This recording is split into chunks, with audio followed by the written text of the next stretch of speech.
as we are going to talk about diagnostic criteria in bipolar and its related disorders.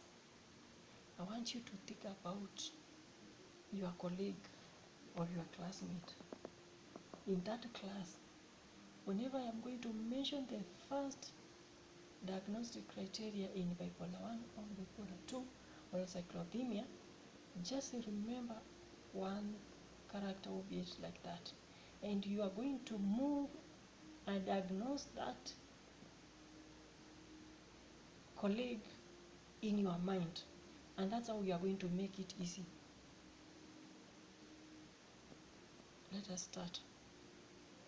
When you think of manic episode in bipolar 1, remember we talked about increased biogenic hormones like serotonin, dopamine, norepinephrine. They are elevated. So a definition here in bipolar 1 is that there is a distinct period of abnormally and persistently elevated, expansive or irritable mood and abnormally and persistently increased goal, directed activity or energy, lasting at least 1 week and present most of the day. Nearly every day. Mark the keywords here. Lasting at least 1 week and present most of the day. Nearly every day. You are going to see a different case in bipolar 2. Mark those keywords.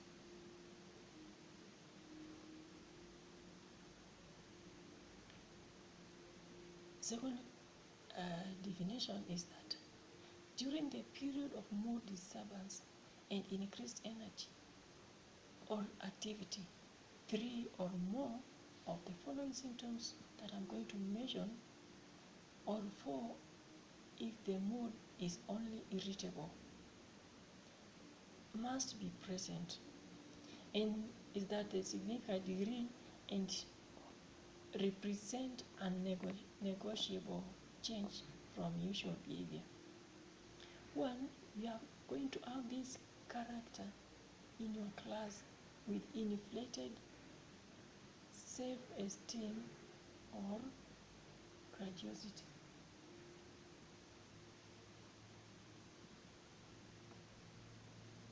Inflated self-esteem or grandiosity. 2, we are going to have decreased need for sleep.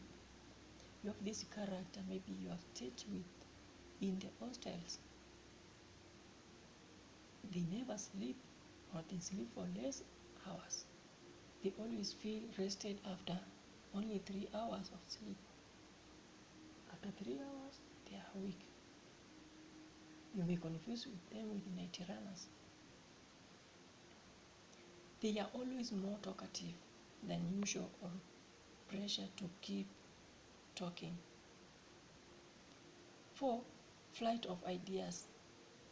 They always have ideas or subjective experience that thoughts are racing. They always have that subjective experience that thoughts are racing. They come up with everything. They say this and this. They never keep quiet. We have 5, we have distractibility.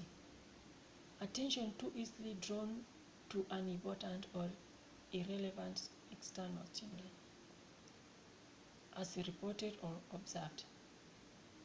Anything that passes by, they distract them. If a phone rings, they get distracted. There is increase in goal-directed activity, either socially, at work or school, or sexually, or psychomotor agitation.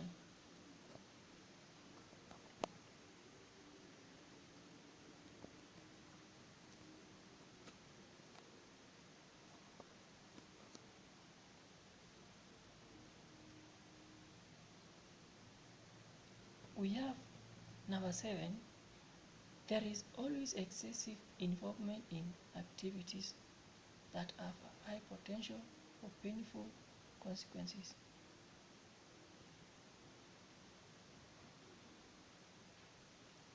Engaging in unrestrained buying spree, sexual indiscretion, or foolish business investments.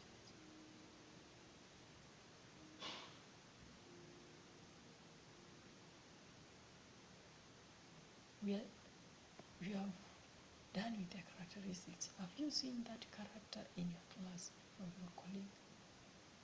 We are still talking about bipolar 1. A mood disturbance is sufficiently severe to cause marked impairment in social or occupational functioning, or to necessitate hospitalization to prevent harm to self or others, or there are psychotic features. There is a difference